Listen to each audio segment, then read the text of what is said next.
Hello, everybody. Scott Golden here with the Golden Opportunities Coaching YouTube channel, and we are here on a regular basis to discuss spiritual, emotional, and coaching related topics, psychological as well. Today, we're going to talk about things that may indicate you're suppressing emotion.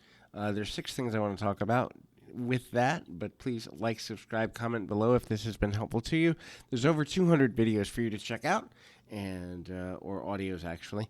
I encourage you to do so, and hopefully you can find something that's beneficial to you.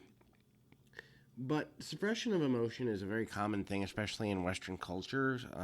We're taught a lot of bad habits about what we can and can't say, what we can and can't do. Actually, in reality, all emotions are just indicators. Positive emotions are indicators of reasons to be present moment minded and grateful. Negative emotions are indicators of the need to change or alter something, be it your perceptions, your standards, your circumstances. But there's a need for change when a negative emotion comes up. And so, but there's 6 things that often, are there.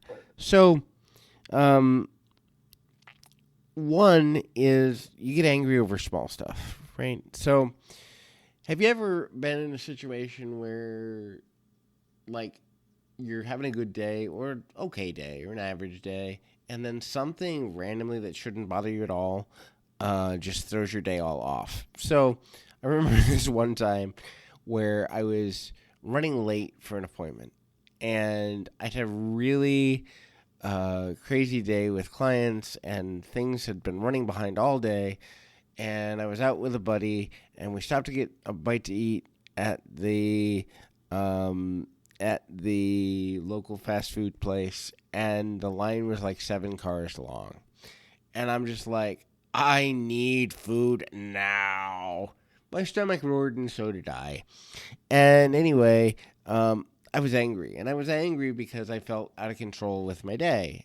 And luckily, because I've done a great deal of emotional integration work over several years, I was able to identify what that emotion was. But imagine that I didn't know what was making me angry. And then imagine that I held on to that for several hours, several days, unfortunately for some people, several weeks or several months. And then, man, I just exploded. I've seen people explode over things that have been bothering them for months or years. I've seen it in sessions. I've seen it in real life. I've seen it everywhere. And the suppression of anger or other negative emotions, sadness, the same way. I've seen people suppress sadness for weeks or months and then cry for days. I've seen people that suppress happiness. I'm afraid to be happy because someone will take it from me. And then they act like goofy kids.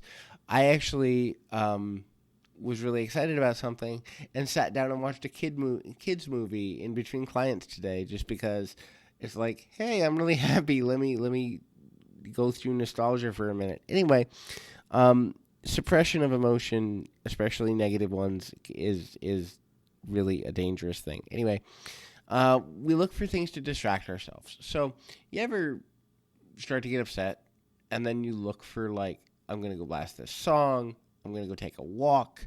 I'm going to scroll through my emails. I'm going to play this mindless game on the computer or on my video gaming system. You're looking for reasons and outlets of distraction. And so that's another way that we hold emotions in. When we distract ourselves, we actually change our brain chemistry sometimes. We also change our focus, and when our focus shifts, our emotion shifts with what we're focused on. So distraction can be a wonderful tool if we're not in the right place to release emotion. But at the same time, if we're distracting ourselves as a habit, that can become dangerous and actually self-sabotaging. So not a good idea to reach for distractions at every point. Another one is if we feel so outside of the norm with others that we don't feel we have an outlet to express our emotions. If we feel as though no one else is feeling what we're feeling or has ever felt what we are feeling or could understand what we are feeling, we're more likely to suppress emotions, because if we can't find relatability, then there's no reason for expression. The biggest reason that people express emotions in social settings is for relatability and support. And so if you're in a social situation and you don't feel that you can find either, you're going to swallow your emotions. You're just going to let it go and you're going to let it grow. You're going to let it go and not talk about it, and you're going to let it grow inside you and fester even more.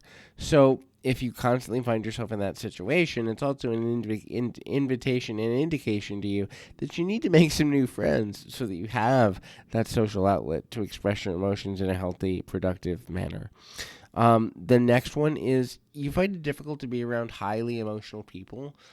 This may come forward as sarcasm. It also may come forward as withdrawal. Like if you see someone who's really happy and you're just like, wow, you're like a kid in a candy store. I'm going to go over here.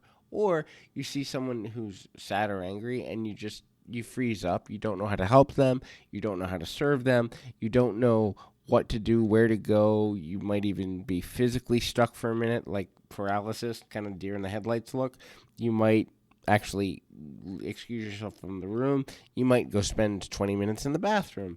You're going to do anything to get away from the high emotion situation because you are uncomfortable with high levels of emotion because you've got emotion stored in you and you don't have an outlet for it. So you don't know how to handle a situation where a person has an outlet for theirs.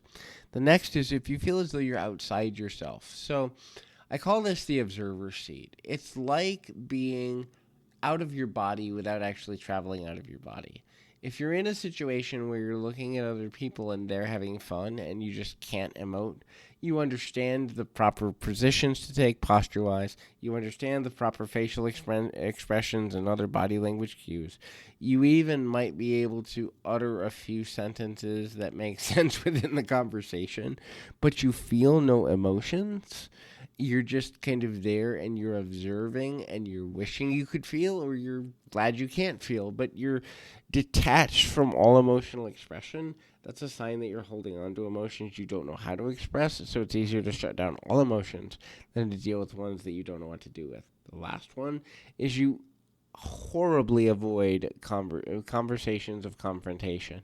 And so when I say horribly, meaning consistently and vehemently. So there's a time to have a conversation of confrontation, and it's not in the middle of a fancy diner, and it's not in front of your kids, and it's not in front of someone's friends. But if you're consistently in a position where you can have a confrontation with somebody, no matter how small or how big, and you avoid it like the plague, you'll leave the room, you'll stop talking, you'll immediately change the subject, you'll try to divert to a neutral topic.